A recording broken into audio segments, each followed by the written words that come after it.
Millennials on the Move. But each and every Friday, I feature a new millennial that is doing crazy things in their community, in their world, shaping their entrepreneur journeys, and everything above. So today we have a really amazing guest. Her name is Illy Perez. Hello.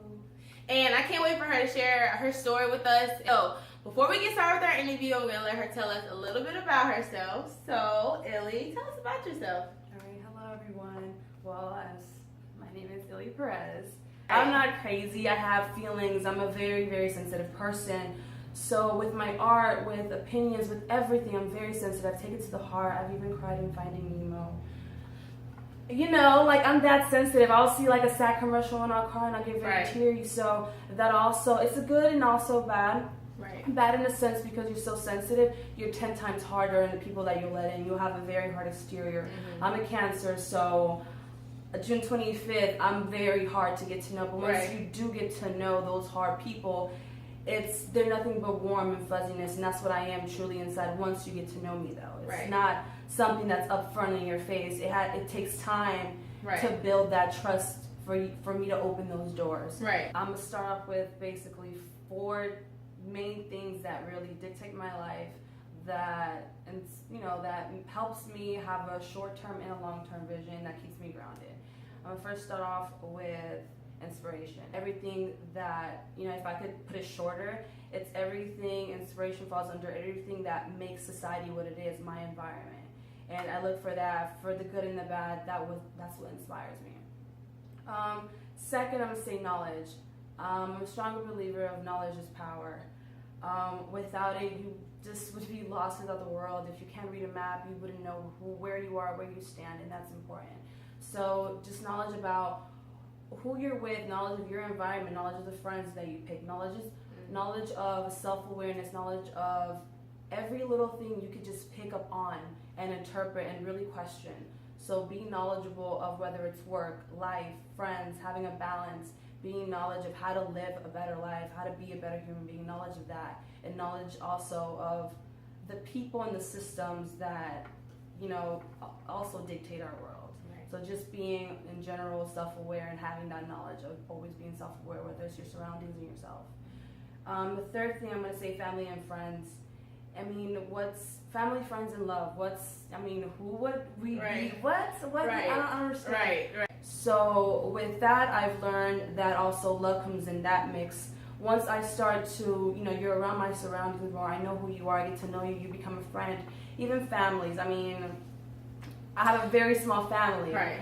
And I have that little love there. I say little because it's not big, gigantic like some people do. Right. And that's a lot of more love. Right. So I have a very small love in that, but it's a very powerful love in that. Right. And then I have long-term relationship with my friends I've known for 5, 6, 7, 8, 9, 10 years. Right. Really strong relationships, and that's been also a very big role in my part as far as who they play, how I dictate my life and make more personal time with them. It's not all about work, but also having a balance between family, friends, and love, whether it's romantic love, self-love, all the different types of love that there is, because there's definitely always one. There's more than one. Right. And then the last thing, money. I say money because, no matter what it is, I learned early on in my career, no matter what it is, no matter how much you love something, when you live in when you live in the society, when you live in the United States, when you live in, in the system that is set up, it's great that you love to do something. It's great that Steve Jobs created what he did, but at the end of the day, he couldn't have done it without money. Right. Nothing gets done without money. And it's not about like, okay, I'm gonna sell my soul for money, or I'm gonna do this for money, and it's about just being more. That's where knowledge comes in the mix. Right. How can you be smarter? How can you be more profitable? Right. Because those are the skills that are needed in order to survive in this society, in this culture today, Right. and that's just being realistic. Right. So yes, I'm not going to go into the fields of money, but again, early on I learned that in order to do what it is that I love, which is fashion, to stay in this industry, you have to hustle. Right. You can't wait around for something to wait. You can't just go to college and you can't just wait on somebody to open their doors. Right. You have to get up, hustle, knock on doors, get the no, get probably thousand no, but the only reason you're hustling is to get that one yes, and to hear one other yes. Right. And you start off like that, but you can't do that on a consistent basis if you're not making something out of it. You always have to think, okay, how always love it, but also be smart about it. And it's Right. just about being smart about business and about, okay, I want to do this, but how can I do this for the rest of my life? Right. And that's where being more knowledgeable of the business, of not just the creative side, but Right. everything has a business to it. It's Right. about mixing the two and bringing the right and the left brain together and Right. exceeding its full potential. So, inspiration, knowledge, family, friends, and love, and money. Yeah, we're gonna get into our interview. So, before we start, I noticed that you talked about fashion, and just before we get into like the business side of things, what kind of awakened that whole fashion sense for you? Like, what was it? That's a good question. What awakened my fashion drive? Right. It started with one small decision that I made at the moment, but now looking back at it, a very big decision that basically gave me a direction to my life as far as my career and my life. And I was working at a hotel right next to my job. It was like literally 5 minutes away. Right. So it was at the Howard Johnson. I was working there for like about 2 months, about to be 3. Then all of a sudden they fired me. And I was making good money. I was going to school, paying that off. And for like a 17, 18-year-old, I was making a good $800, sometimes even $1,000. That's good money when you're living with your parents and you just have to kind of worry about like only school bills, and that was like really low. So then I got fired. And then I was let go, and then I was like, okay, mind you, I got fired from a really good job that I was in that I just started in the beginning of the year. Mm-hmm. And I was going to school for fashion marketing. So mind you, I was going to fashion school for fashion marketing, and I was doing hospitality at a hotel. Service, coming in, checking everybody in. And then those are two completely different things. I'm doing 40 hours on hospitality, front desk stuff, has nothing to really do with what I'm doing in fashion school, which I only get about 12 hours. 12 hours, maybe 20 hours of the week plus homework. Classes are 4 hours, and then homework is about 3 to 4 hours, sometimes 2. Right. So a good estimate of 20 hours. I was giving 40 hours, sometimes even 50 hours of my life to this hospitality, while I was giving 20 hours to school, fashion marketing, and my education. Then I got fired.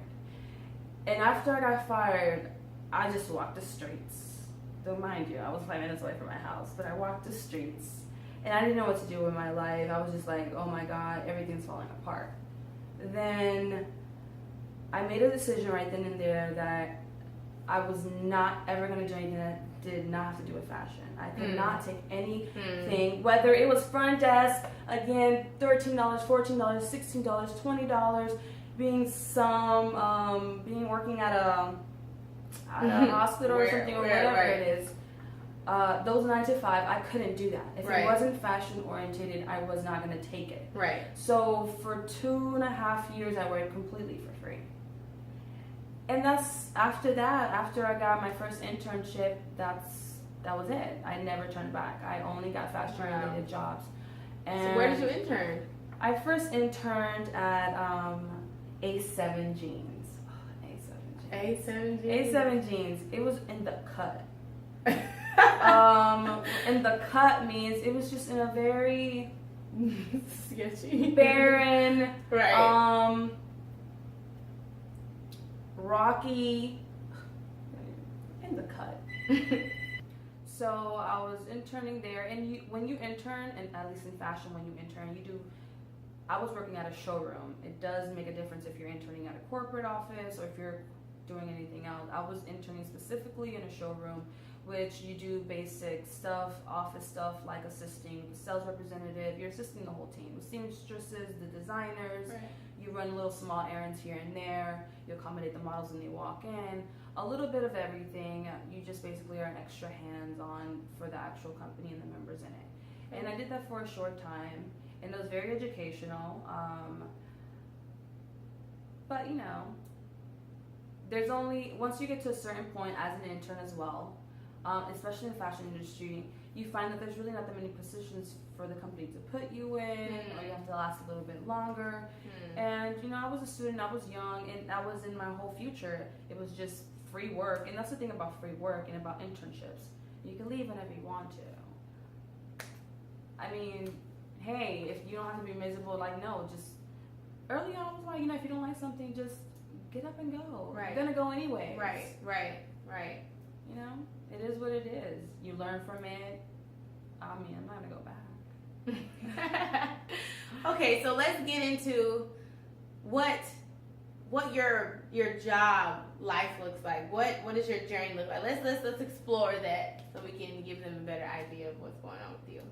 Well, I'm gonna first start off with, I work in the fashion industry, and that's very important because if I was a doctor, I'll be telling a whole different story. But Right. I work in the fashion industry specifically. That's my industry. Under that industry, I am independent. I label myself, also file my taxes for it, as an independent contractor. You know it's real. You find self-employed. So I am self-employed. I'm an independent. I act as an independent contractor, and basically that implies that I do my own taxes. Basically, that's what separates me. Like I have to do my own taxes. I have to take care of my. That's what basically separates me from 9 to 5. I have to clock in my own hours. I have to take care of my taxes. Right. I have to report them, etc. That's what really separates me, the taxes. Right. But when it comes to that, you have more flexibility in work. But specifically right now what I do is that I assist on building a brand. Right now I help a new luxury designer up and coming in Miami.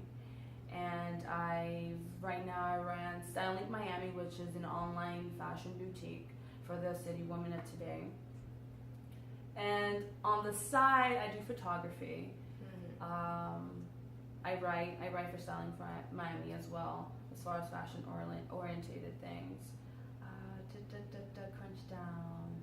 I help also small business fashions as far as consulting, guiding them, helping them strategize social media, how can they present their brand to the public.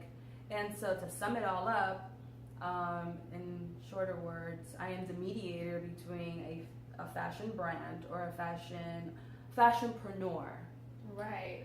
I am the medium of that, pretending like I'm their lawyer, but I'm just the medium that knows everything that's going on, knows how to do it. And Right. I introduce the public this brand. Right. And specifically, of course, according to their target market, and you get down to those things according to the client that you're working with. Okay. So, you know, and in that, you know, when working in the fashion industry or creative industry at that, you have to wear a lot of hats. So there's not one specific one thing that you go in, you sit down, you know what to do. When it's accounting or it's billing, you do photography, you do a lot of networking, you do collaborations, you prepare your whole entire month, 3 months ahead, 6 months ahead, even a year. A lot of planning ahead because these things are happening fast. Design, samples, these things are moving, and you have to kind of run along with it. Right. So essentially, you're Illy Perez Enterprise. You are actually on the company that I took out, Illy P and Associates. Illy P and Associates. It was the only thing I liked. I like that. That's like a great ring to it. Girl, I paid my good money for that.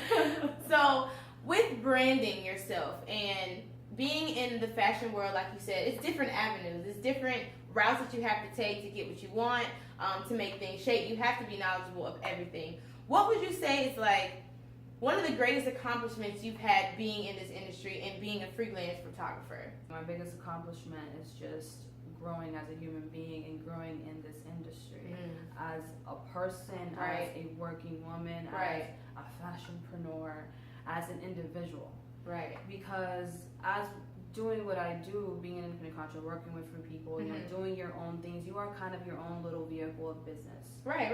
I've learned that you gotta be tough, and that you have to have a really strict and certain discipline as well,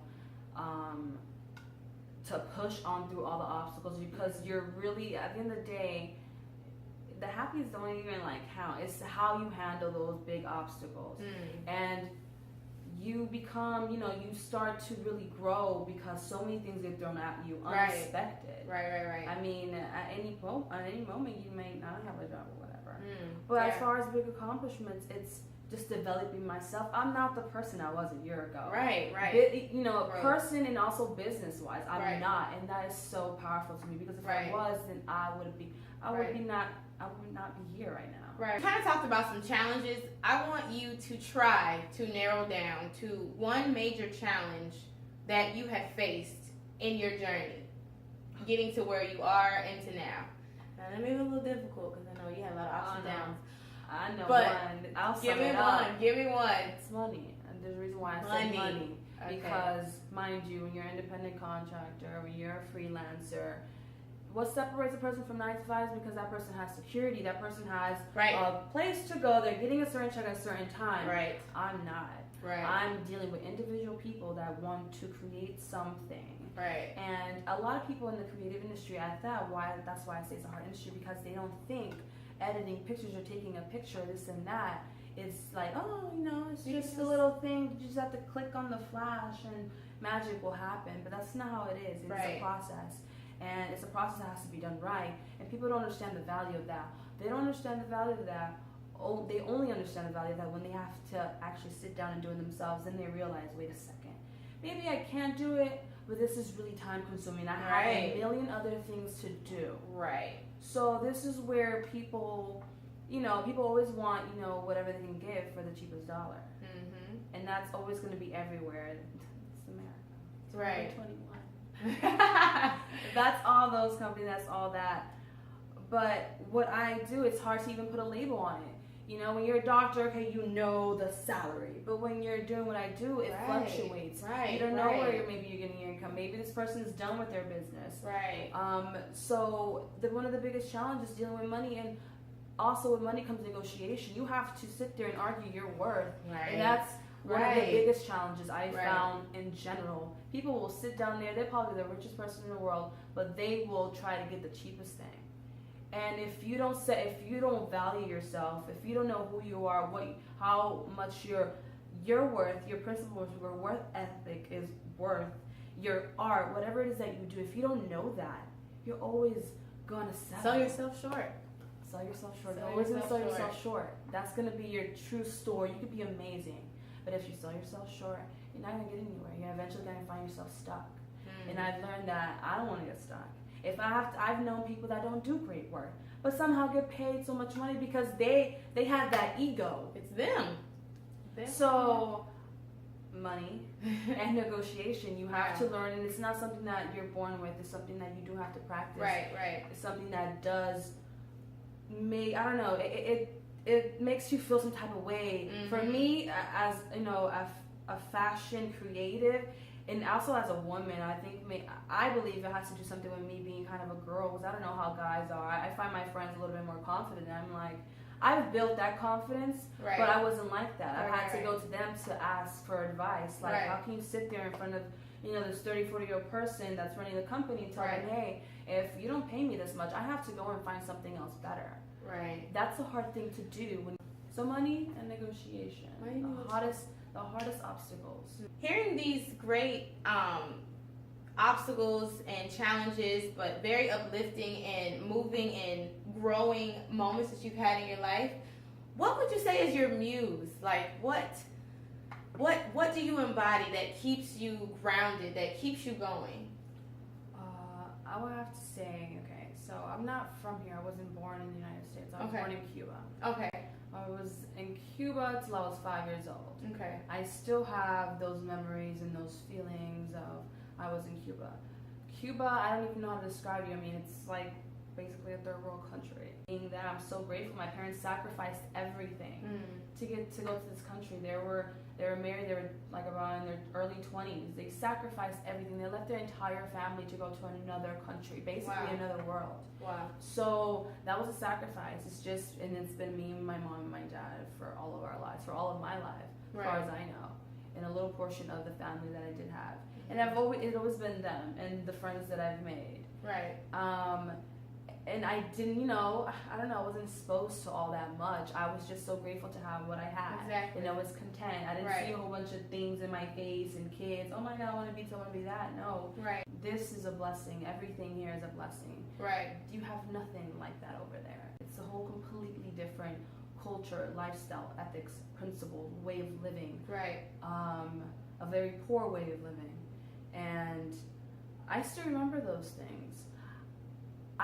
Then I came to America, which is a different type of way of living, a different culture that does build you, that does influence you, that does develop your character as you grow. Right. I believe a big portion of who I am is being that little girl, that 5 little girl living in that country and just seeing life. I was the happiest person in the world. I had family, love. When you're in that type of culture and society, it's not about money. It's about family, love, experiences. The days are long. You feel like it feels like 24 hours without sleeping. The days are long. Because you're not, you have to buy movies and DVDs. It's not, you don't have the same luxury. You don't have 1,000 ways to entertain yourself, basically. Right. It's a luxury being on the internet. It's a luxury, having a car. You have to walk or get eyes. It's a luxury. A lot of things everything's pretty much a luxury. But what is a blessing and what keeps everything alive, it's family, love, the culture, society, the friendship, and the love, not just what you have for yourself and your family, but the people around you, your neighborhood, the community. So I think with that was culture. Okay. Culture in a sense of connecting. Culture in a sense of ethics and principles and tradition and arts, and in fact culture in the sense of the history. I'm working hard. Like my parents sacrificed everything to give me this. Even if it's not mansions and limousines, it's still a luxury in itself. Definitely. And knowing that also is powering. My mother works so hard she works she works the 2 jobs, she works extra. And to me, maybe she's never said anything to me because she's always been working, but I could just see it. When you see something, it's 10 times more powerful. Right. Because you know what I'm doing. Right. There's no need for work. You know what I'm doing. You see it. I don't have to tell you. You know, and you can come up with your own words of how do you want to interpret that. Right. So back to it. Culture. Wow. So this was a very inspiring interview. You got really vulnerable, and I really appreciate you for digging within and really taking time to embody the questions and give people insight of just following their passions and understanding how culture is a part of you, and how the journey it's all about the journey, honestly. Like, you have an end goal, but how you get there is everything. Just know that once you start, there's no goal, there's no stopping. And if it's something that you really, really are passionate about, you'll find a way to mix in family, friends, love, hang out. You'll find a way. But it really starts with what the hell you want to do for the rest of your life, and how you're going to make something around that. And incorporate everything, because you can't have it all, but you also have to be aware that you want it all, and then understand that you have to make sacrifices in order to have it all. Sacrifices to have it all. Boom. That was it. So thank you so much for tuning in. This is Illy Perez. At the end, she's going to tell you how to follow her, how to get connected to her, how to get some photography, how to get some branding. She's going to have all that at the end of the video, so please stay tuned to the end. You don't want to miss out on her information. And by the way, self-made millennial, I just thought I'd point that out. So she is living, breathing, walking millennial generation that is basically making moves and following her dreams one step at a time. So thank you so much for tuning in to Millennials on the Move. See you next time. What's up, guys? All right, so if you like the interview, if you want to know more into what I do in my everydays here and there, just follow me on Instagram, she.illy. All right, so let me spell that. SHE dot, aka period, Illy, ILLY. All right.